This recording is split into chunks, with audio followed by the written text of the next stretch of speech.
So everything else in your world is touchscreen. Why not your external reference monitor? Seems like a pretty good idea. Can you get one for under 200 bucks? I don't really. Oh, yippee-ki-yo-ki-yay, motherfucker.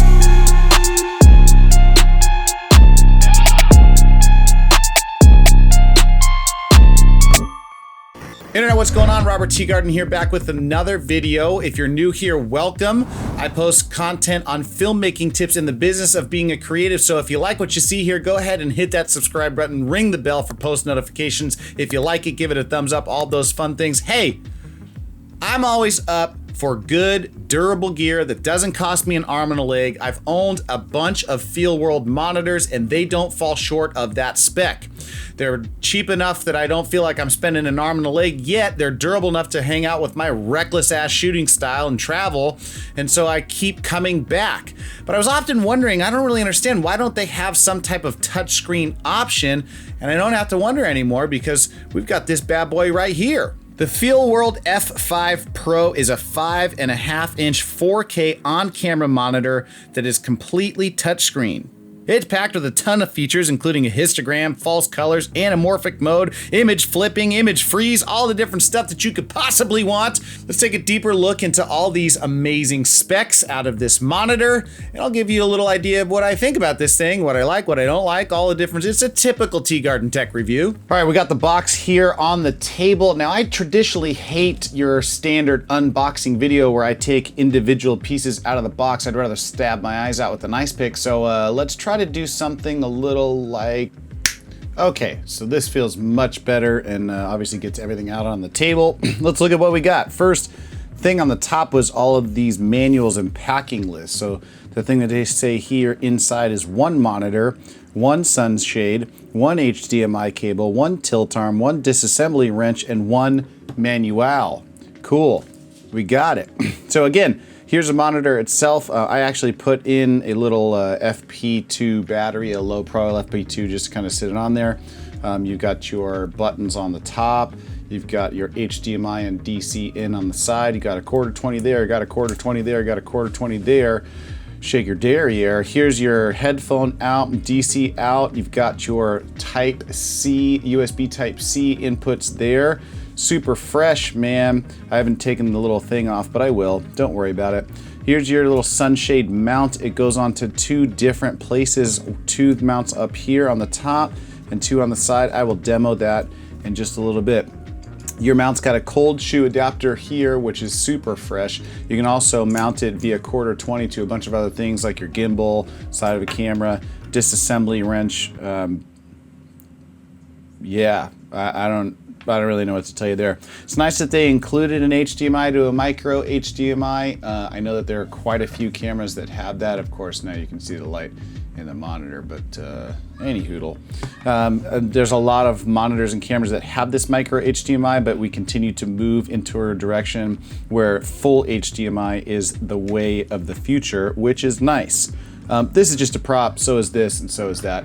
Let's get on with the review, yeah? Now, why would you actually need an external monitor? Well, I can only really answer that for me personally. There are a lot of reasons why you would need it, but personally, I shoot a lot of manual cine lenses, and I have quite a run and gun style. I'm oftentimes hand-holding manual cine lenses, so checking focus and metering is something that I need to do constantly on the fly. Now, you would think that after holding a camera for that long a period of time that you would get really damn good at figuring out what's in focus, and for the most part, that's true, but as I start to shoot longer focal lengths with bigger compression, that plane of focus gets razor thin, and there's sometimes where I actually miss what I'm trying to focus on, whether that's the eyes, whether that's a piece of gear, something. So having a monitor like this, being able to check focus and to check metering as I'm continuously running gunning is really helpful for me. Now, there are several different options to check metering and peaking. It's got a zebra mode, false color, peaking filters, and a histogram. As you would imagine, you can pinch to zoom and zoom in and out with different gestures. It's got headphone outputs for onset audio monitoring. You also have the ability to turn on your rule of thirds with a 9 grid that helps you compose your shots cleaner and faster. Another thing I love about this is there are several quarter 20 mounts on the monitor. I think I counted about 4 or 5 of them. There's an an anamorphic mode as well, which is super cool because as the prevalence and popularity of anamorphic lenses continues to rise, and the cheaper the anamorphic lenses get, the more people are starting to play around with this type of thing. So to have an external monitor to be able to check and work with anamorphic lenses is top notch. This monitor has the ability to do 4K HDMI both in and out. And apparently there's a way of actually powering not only the monitor through DC power, but running a different DC adapter to a camera itself. So you can actually power your camera continuously off of daisy chaining it through the monitor. Now, I've never really had the need to do something like that. This setup right now is hooked up to DC power into the wall. But I would be interested in trying something like that out. I just don't really have the setup right now, but I mean, maybe you do. If you do, leave a comment down below and let me know how it works out for you.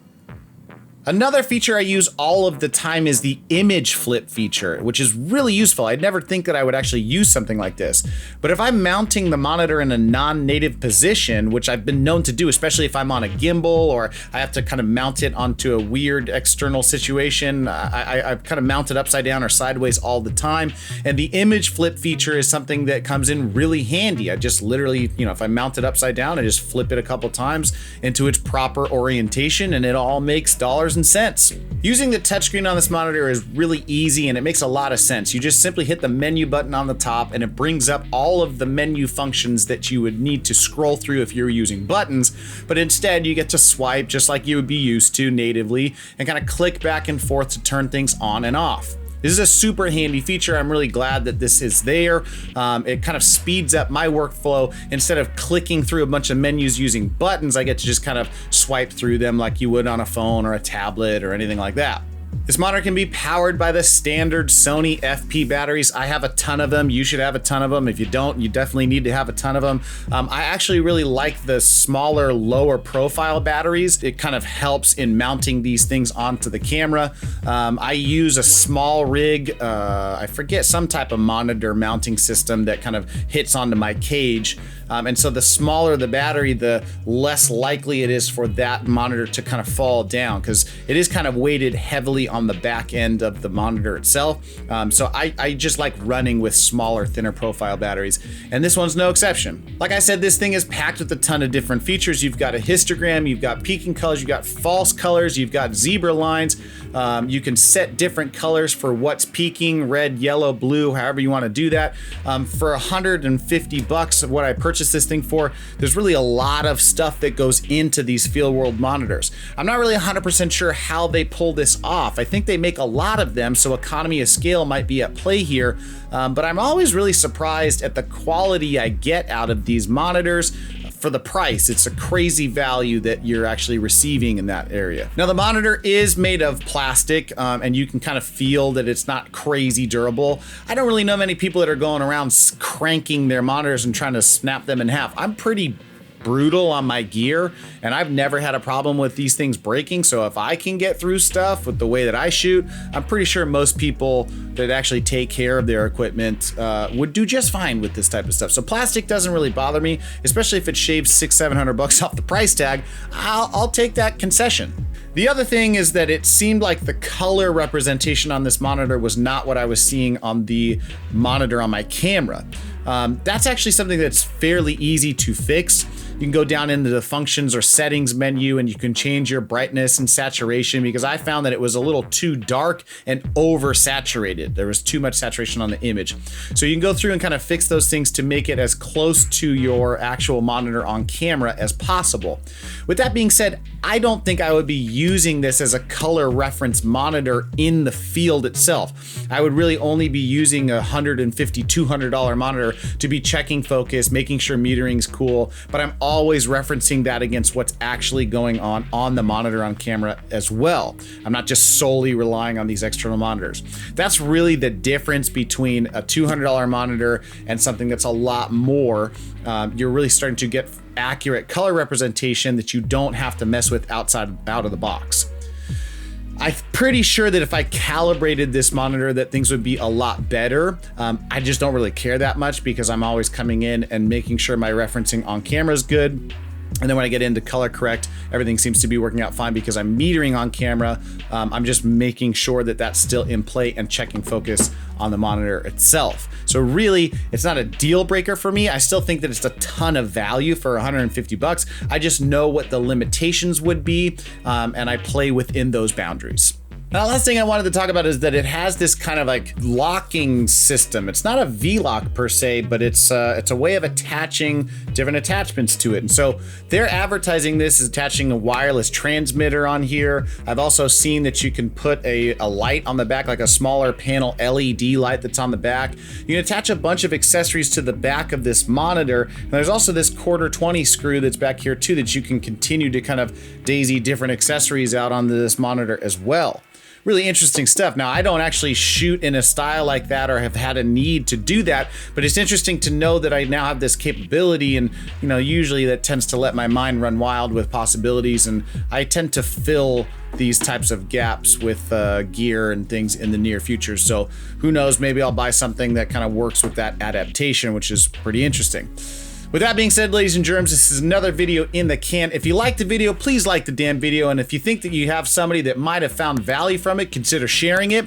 If you haven't already, go ahead and hit that subscribe button, ring the bell for post notifications. And until next time, ladies and germs, this is Robert Teegarden with another video in the can. Thanks for tuning in. We'll see you again next time. Peace.